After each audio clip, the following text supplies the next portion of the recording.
Hello అండి. అందరికీ నమస్కారం. అందరూ ఎలా ఉన్నారు? ఈరోజు వంటొచ్చేసి వంకాయ గ్రేవీ కర్రీ, కాకరకాయ ఫ్రై అండి.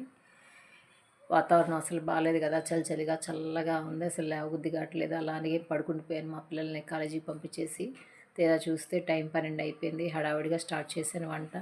ఎన్ని పనులున్నా, ఏం చేసినా తినటం తప్పదు గదండీ! అందుకని చెప్పేసి హడావిడిగా వంట స్టార్ట్ చేశాను. ఇక్కడ వంకాయ కూర తాలింపేస్తున్నాను. వంకాయ ముక్కలు ఉడికిన తర్వాత అందులో కొంచెం ఉప్పు, కారం, ధనియాల పొడి, పసుపు అన్నీ వేసేసి మగ్గబెట్టేసాను ఆవిరికి తాలింపులో. వంకాయలు వరకునే మగ్గిపోతాయి కదండి. ఇక్కడ కాకరకాయలన్నీ ఈవెన్‌గా ఫ్రై అవుతున్నాయి. చక్కగా చూడండి, ఉప్పు పట్టించేసి కాకరకాయలు నూనెలో వేసేసాను. అవి కూడా తాలింపు వేసాను. అవి అన్నీ ఫ్రై అయిపోయినాయి. వీటిలో కొంచెం ఉప్పు, కారం, ధనియాల పొడి వేస్తే అయిపోతుంది. పిల్లలు భోజనానికి వచ్చే టైం అయిపోయింది. 1 దాటిపోయింది. ఇంకా అవ్వలేదా వంట అని చెప్పేసి అరుస్తారని చెప్పేసి హడావిడిగా వండాను. హై ఫ్లేమ్‌లో పెట్టేసి అవి కూడా చక్కగా ఈవెన్‌గా ఫ్రై అయిపోయినాయి మొత్తం. ఇంక ఇందులోకి ఉప్పు, కారం, ధనియాల పొడి వేసేసాను. ఇది కూడా మగ్గిపోయింది. అలాగే పక్కన 2 గుడ్లు కూడా ఉడకబెట్టాను. ఇవాల్టి వంట ఇదేనండి. మీరైతే ఏం చేశారు వంట? మీ లంచ్ అయ్యిందా? ఏమేమి వండారనేది కామెంట్ చేయండి.